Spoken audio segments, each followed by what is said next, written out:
chị hai cô lo chỗ đây à đi đi lên đây bán nó ô xí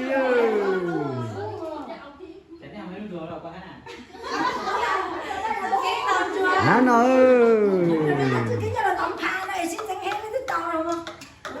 nó phải ở tà lẩu rồi đó phải tà lẩu rồi bán nó nữa tại thế cho là như vậy chị một xe nhắm biểu nó nhắm gì cái nhắm biểu không có một xe giờ phải tà lẩu rồi bán nó sẽ để tôi nhớ đi nó để bán chủ cái mà như ở tà lẩu là cho sẽ là thì nó trò đi nó sẽ để cháy mà nát cả mắt cả con toàn chó luôn thế tôi nói cho mà nát cả mắt cả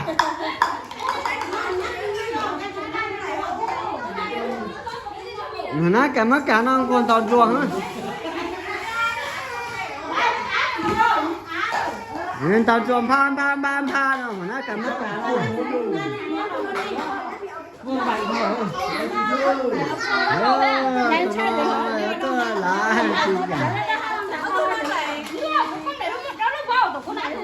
bán nó mình cho ăn rồi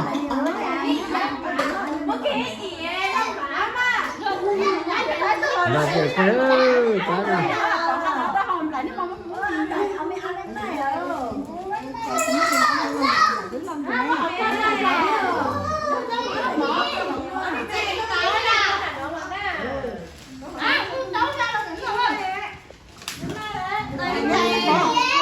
lá không phi ô phải khó nồng ngó sao để nó tao khó nồng ngô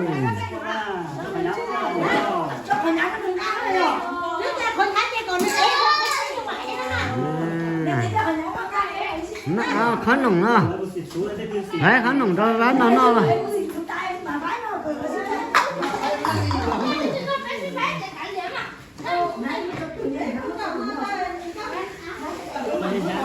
đấy nó khá nồng lá khá nồng đó lá khá nồng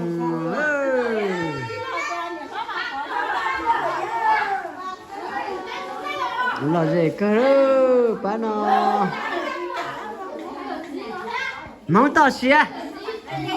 lá khá nồng nè ba chạy lên luôn nữa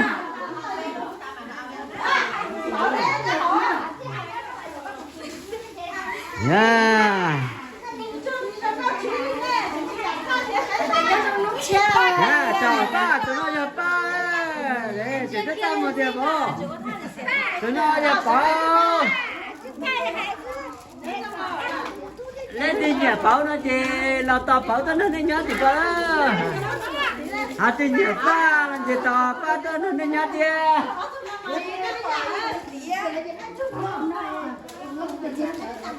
Đó nó mà chống con đi ăn tàu ơi đến là gì đó là anh chơi là tôi cũng đi rồi đâu mà đó không xé cơ đó là tôi cũng đi mà chị nó em mất hắn đâu ra phải hắn đâu ấy này có chơi nhớ trời em tôi biết đến nào ông thầy con chua ông nã đang làm bài thế chị ơi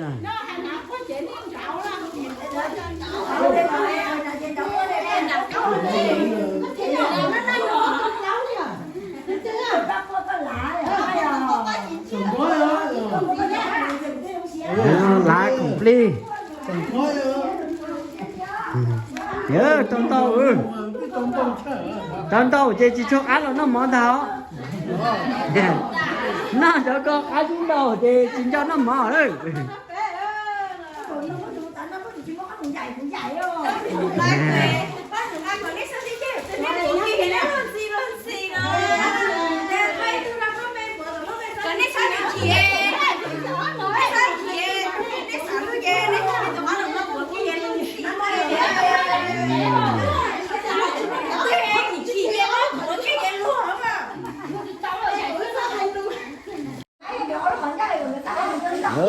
chúng có đĩa nó chỉ sẽ chỉ nó lo lụt trắng như chả giờ đi chơi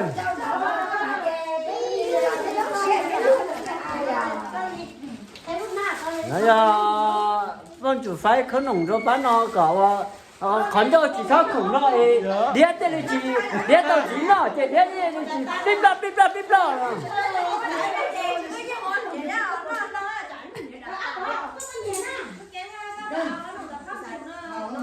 Trời em một xe nhỏ thì tôi nhau.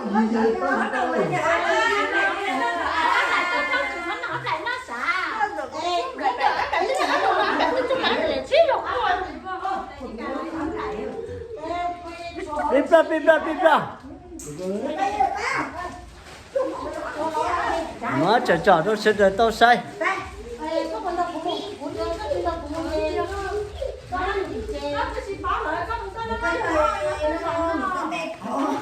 ra bán là nhỏ không à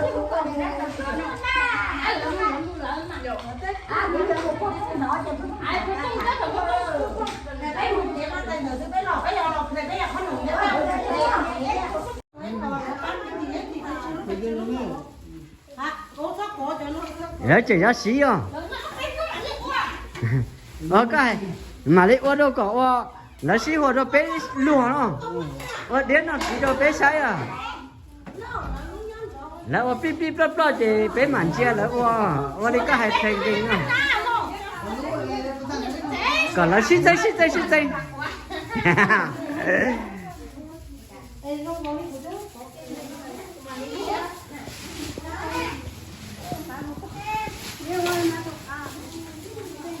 mà chả bán nó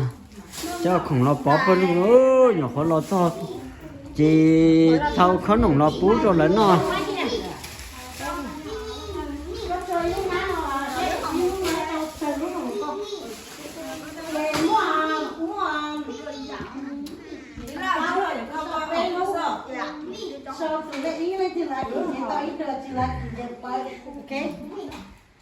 Chị cũng là tức là chị mà lên là có người ta là có nhắc chị mà cho cả mấy mua chị không có nhắc có nhắc không chị có lúc nào là ta chỉ cho chị có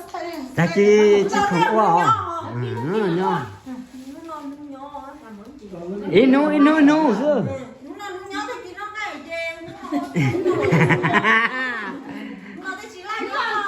thế là chỉ ra đó chỉ mua ít chả mà mua hết sao ít chả thế mong chưa còn lấy là tôi mua rau đi cho là nếu mà mua thế nào dạ ý mong họ nên bài dưới chỉ mua ai chứ dạ mà nên mua là chỉ thao ớt xong mà thì dạ ai nếu mua rau dạ nếu như mua cho nhà thì lấy nhện nó rau để tao xé là tiêu dùng gì ấy ở đây bỏ hai mất gì mất thì nó muốn nói có thể bỏ ăn gì muốn gì lo này vậy mất chợ nó đâu sẽ được xí cho tôi sai xí tờ rồi nó à nghĩ sai lừa hay không có gì cái giờ ở tu hoàn nát lọp tá mất chợ đi đó này sẽ được sai ở tu nó mà rồi cái ô này tôi mấy lúc đó mình nhổm bì này à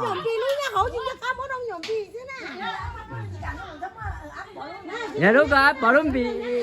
nhổm bì mấy lúc chưa mấy nhổm bì là mấy lúc đó chưa